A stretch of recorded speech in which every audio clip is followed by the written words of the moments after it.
Committee Sanjay, ladies and gentlemen, Mesdames et Messieurs, magandang gabi po, good evening, bonsoir.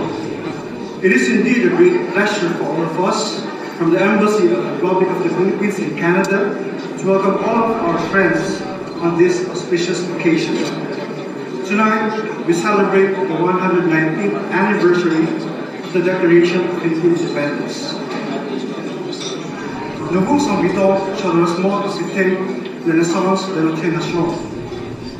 We would like to request everyone to stand at attention as we sing the national anthems of the Philippines and Canada.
At this juncture, we have the honor to call on the Philippine Ambassador to Canada, Her Excellency Ambassador Petronila Garcia, to deliver her message.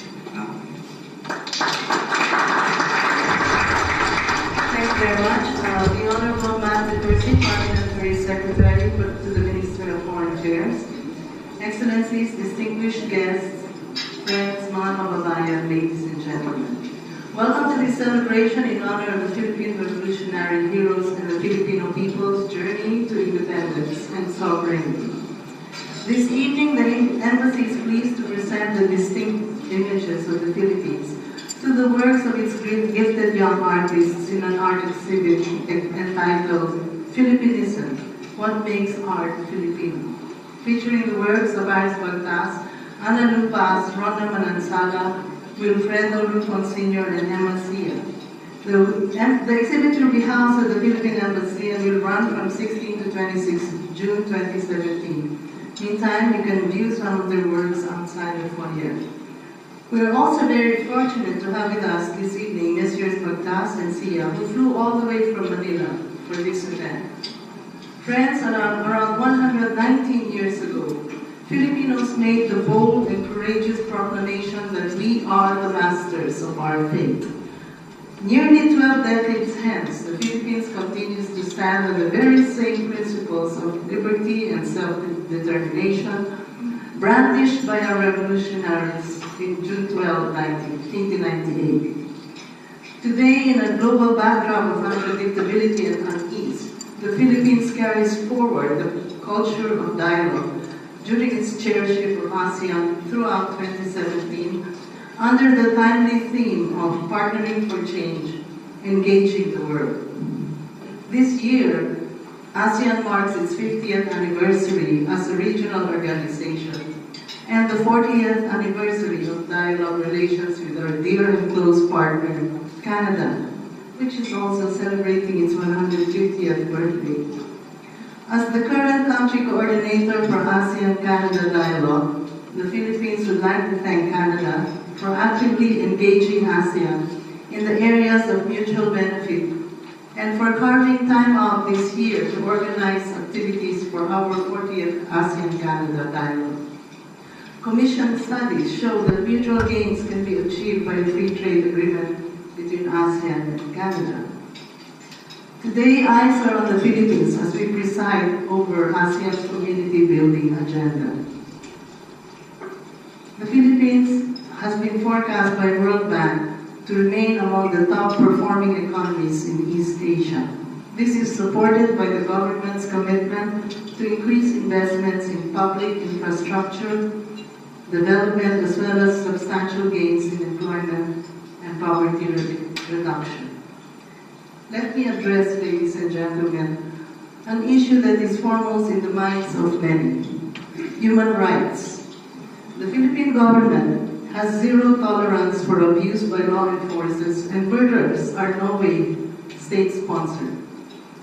The investigation of deaths resulting from police operations is conducted as a matter of course, and administrative and criminal charges are filed against those where evidence exists. The big picture should open our eyes to important realities. More than 1 million pushers and users have surrendered, and they are alive. 65,000 drug personalities have been arrested, and they will have their day in court. We have doubled the budget for our Commission on Human Rights, despite its being one of the most outspoken critics of President Duterte. We welcome public sector participation and external assistance in the effective and sustainable rehabilitation and reintegration programs for surrendering drug users. Law enforcers may resort to use of force only to repel life-threatening violence by suspects or criminals. Today, the Philippines is waging a war against terror. A few weeks ago, martial law was imposed for a period of 60 days in the island of Mindanao to suppress violence and rebellion for a limited period of 60 days. This is in accordance with our Constitution. The Philippine government is taking action to thwart the ISIS-linked Maute group from its murderous rampage, taking innocent lives and destroying property. It is disturbing for us to see foreign terrorists involved in this conflict. We are optimistic that military operations will swiftly clear the city of violent extremists and put an end to this disturbance and prevent its spread to other areas of Mindanao. Dear friends, in the face of serious challenges, support for the Duterte government remains decisively high, with 8 out of 10 Filipinos placing trust in the President, as of last quarter's public poll. We have a vibrant democracy at work in the Philippines, where the executive branch enjoys overwhelming buy-in from the citizenry, while the legislature, the judiciary, civil society, and free press continue to provide check and balance. The foundation of our society has not changed. Our values remain the same, including respect for due process, the rule of law, and human rights. Our over 700,000 strong Filipino community are at the heart of Philippine-Canada relations, from political to economic and social-cultural ties. From the seeds of bilateral cooperation planted nearly 70 years ago, a sturdy tree of friendship continues to shoot up, branches reaching into broader areas of partnership. The opening of the Philippine Consulate General in Calgary in 2016 and the reopening of the Philippine Trade Office in Toronto this year will surely bear fruits for the benefit of our citizens on the back of existing Canadian commercial development policies. The Philippines and Canada have been working specifically to elevate the status of women through Great Women, the gender-responsive economic actions for the transformation of women. We are working with the Asian Development Bank relative to enabling mechanisms for young women under Jumpstart program. Our new trade office is about to open an expanded office and showroom by the end of this summer, and we anticipate key research and development collaborations in the agriculture and food sector. The Philippines remains the only country in the ASEAN region to have direct flights to and from Canada. To honor our friend and partner, the Philippines will join the celebration of Canada's 150th birthday by way of an exhibit at the National Capital Commission's International Pavilion from 20 November to 8 December 2017. We look forward to welcoming you to a special celebration, Philippine style. We're happy to note that in a striking metaphor of Philippine-Canadian friendship, the logo of Canada's sesquicentennial was designed by Ariana Kubik, a 17-year-old Filipino-Canadian from Mississauga. Recently, Filipino-Canadian Jana Panel of Madonna Catholic Secondary School in Toronto won a nationwide contest for young artists to design Google Doodle, the banner atop Google Canada's search engine homepage. Ladies and gentlemen, the Philippine Republic has come of age and must work out its own problems. But it is still entitled to our understanding and our help. These words I just quoted were written in 1947 by Louis H. Pink for the Foreign Affairs Journal, 2 years after the Philippines became a sovereign nation. Today, the proposition still rings true in an increasingly interdependent and interconnected globalized community. As Canada finds itself in the position of advocating wholeheartedly for openness and cooperation, the Philippines seeks to develop inward to the foundations of our democracy and outward to the ties that bind our two nations to the rest of the world. On this promising note, I would like to invite you to cheer for Philippine independence and Philippines-Canada friendship. Mabuhay!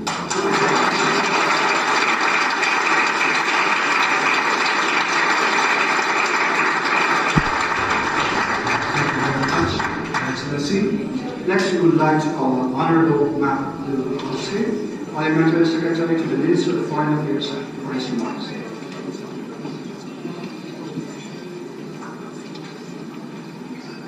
Thank you so much, Madam Ambassador, and thank you all for being here tonight. I was saying to Ambassador Garcia walking in, I've had the tremendous fortune now to participate in 2 celebrations of Philippine Independence Day this week alone. Sunday evening back in my home community of Fredericton, there was a wonderful cultural celebration at our local Performing Arts Center from the Philippine community, which in New Brunswick is the fastest growing and I must say one of the most welcoming and engaged communities in our part of the country. So Madam Ambassador, I share that reflection with you, just how proud we are in my hometown community to see such a vibrant and thriving Filipino community. Chers collègues et collègues parlementaires, les invités distingués qui sont avec nous ce soir, et chers amis, j'ai l'honneur de prendre avec moi ce soir deux petites réflexions, deux petits mots de remerciement I have two quick words of congratulations and thanks that I'd like to share tonight, and so I'll ask you to indulge me first with greetings from our Prime Minister. And I quote, "It is with great pleasure that I join the Filipino community in Canada, the Philippines, and around the world in celebrating Philippine Independence Day. As we gather with family and friends to enjoy the festivities, let us honor the 119th anniversary of Philippine independence. Canada and the Philippines have long enjoyed a close relationship and strong cultural connections, in large part due to our thriving Filipino-Canadian community. This year's celebration comes at an exciting time in Canada as we celebrate our 150th anniversary of Confederation, which serves as an opportunity to look back over the span of our history to recognize the people and events that have shaped our country. Today, we pay special tribute to our Filipino-Canadian community, a vibrant and tight-knit group that has greatly contributed to our nation since its founding. On behalf of the Government of Canada, I would like to wish you a happy Independence Day. Signed, Prime Minister, the Right Honourable Justin Trudeau."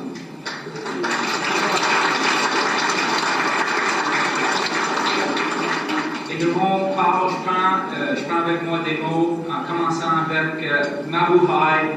And on behalf of Foreign Minister Freeland, I'm certainly grateful to have the opportunity to join you on this 119th anniversary of Philippine independence. Canada greatly values its long-standing relationship with the Philippines. During almost 70 years of diplomatic relations, our countries have developed a comprehensive and mutually beneficial partnership across a wide variety of sectors. This wouldn't have been possible without the active participation of the large Filipino community here in Canada. They have and they continue to make terrific contributions to our country. Canada understands well that diversity is a great source of strength. The more than 850,000 Canadians of Filipino origin play a crucial role in making Canada strong and prosperous. Their contributions to Canada's national fabric, culturally, politically, environmentally, cannot be overstated. They are also living examples in support of multiculturalism and diversity, which demonstrate that inclusion works and that it is a source of prosperity for both Canada and the Philippines. Our societies are bound by shared values and aspirations, including pluralism, democracy, human rights, and the rule of law. These elements are a solid building block for further developing the friendship between our nations. We all have a role to play in ensuring that this already close and fruitful relationship continues to develop to reach new heights. And I would like to reiterate my personal commitment to this very task.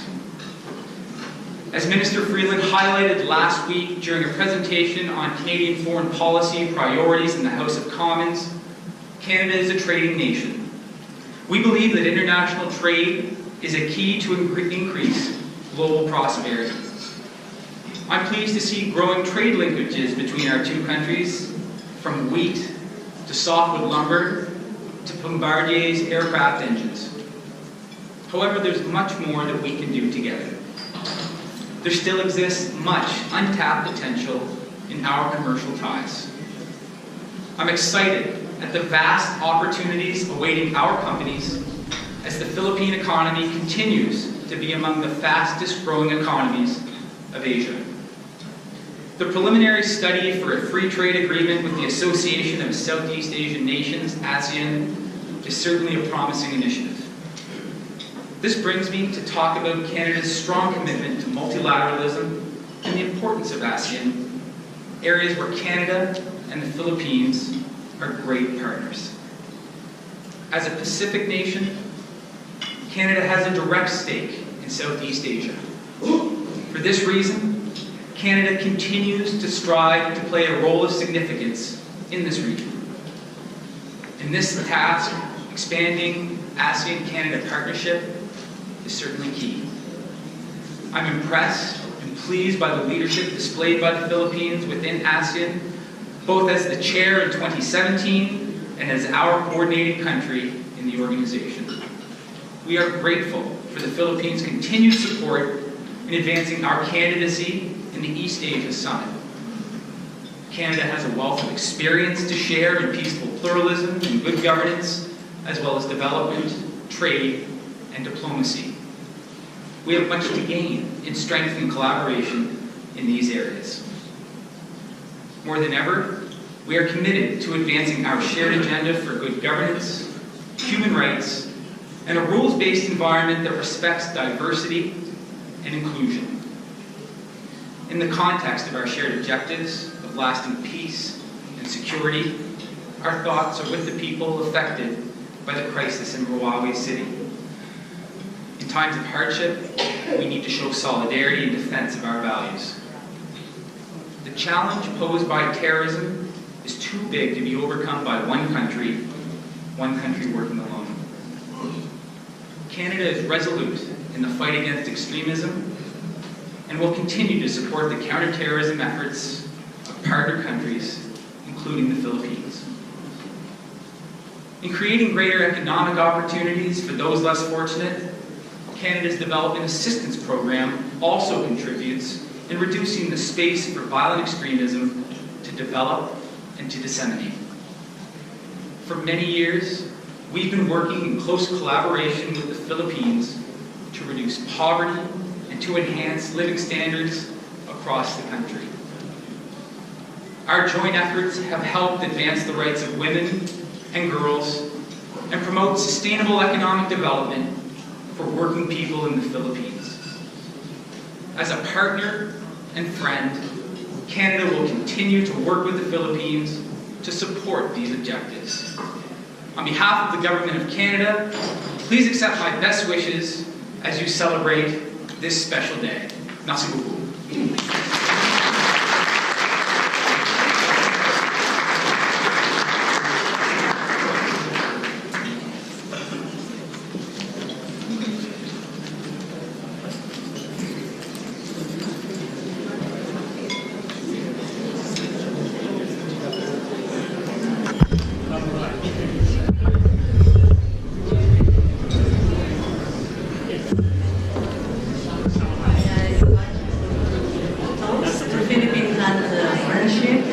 and may continue to prosper through the years.